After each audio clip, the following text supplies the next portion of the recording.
Kizito, bonjour. Bonjour. Alors te voilà de passage à Paris. D'habitude tu es en France mais dans le sud, du côté de Grenoble.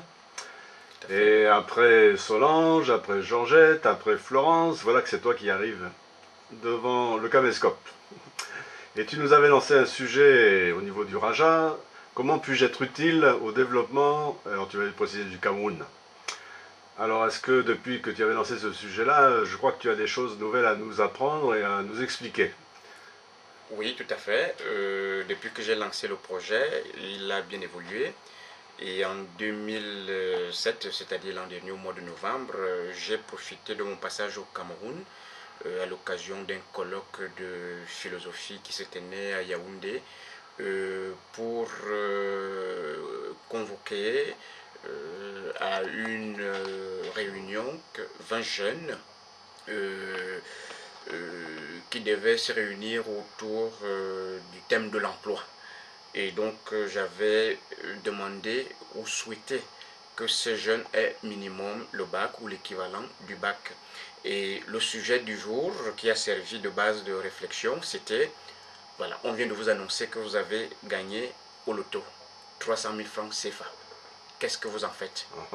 Et donc, on a passé toute la journée à réfléchir à ce que chacun des jeunes pouvait faire des 300 000 francs qu'il venait de gagner. Alors 300 000 Et francs CFA, il faut peut-être CFA, dire que ça fait ça fait 450 euros, à peu 450 près, euros. enfin, environ 450 Pour euros. les Français qui ne connaissent pas les francs Oui, CFA. donc, ça fait 450 euros. Et donc, les jeunes s'étaient répartis en groupes de travail. Et dans ces groupes de travail, ils étaient chargés de présenter chacun son projet et après choisir le projet qui leur paraissait le meilleur en termes de réalisation.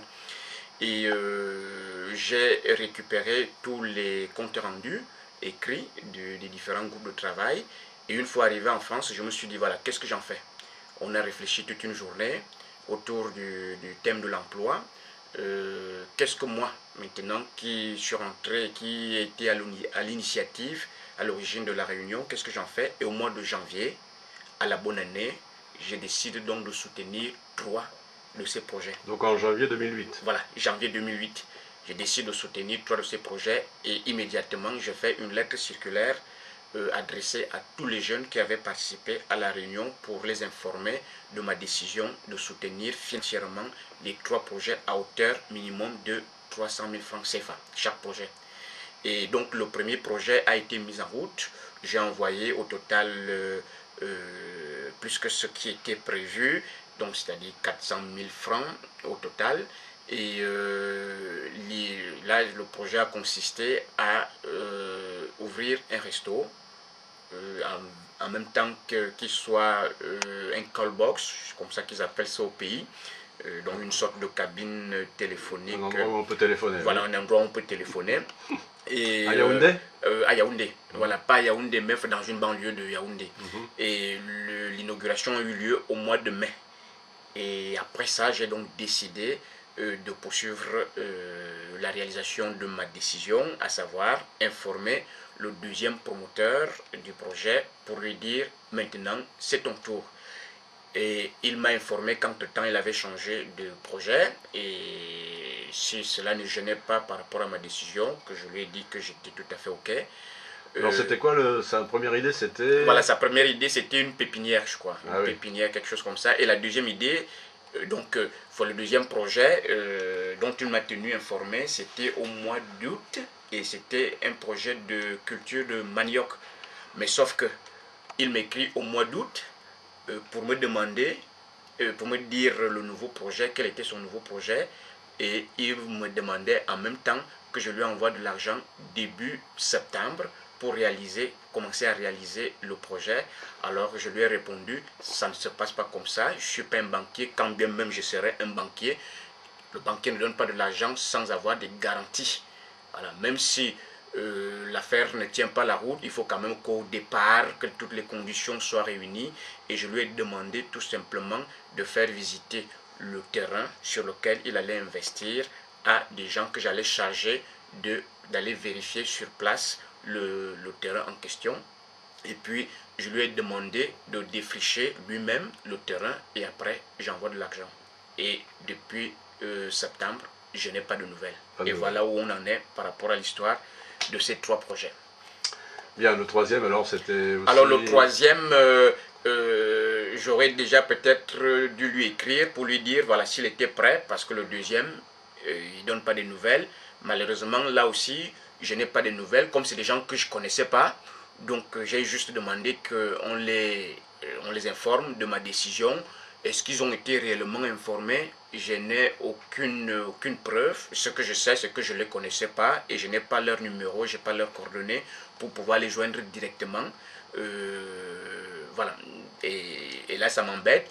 Et je me dis, puisque je retourne au Cameroun l'année prochaine, si je n'ai pas toujours de nouvelles jusqu'à l'année prochaine, je pense que je convoquerai une autre réunion, toujours avec le même nombre de participants, 20, pas plus, pour réfléchir à nouveau sur un thème, enfin le thème de l'emploi.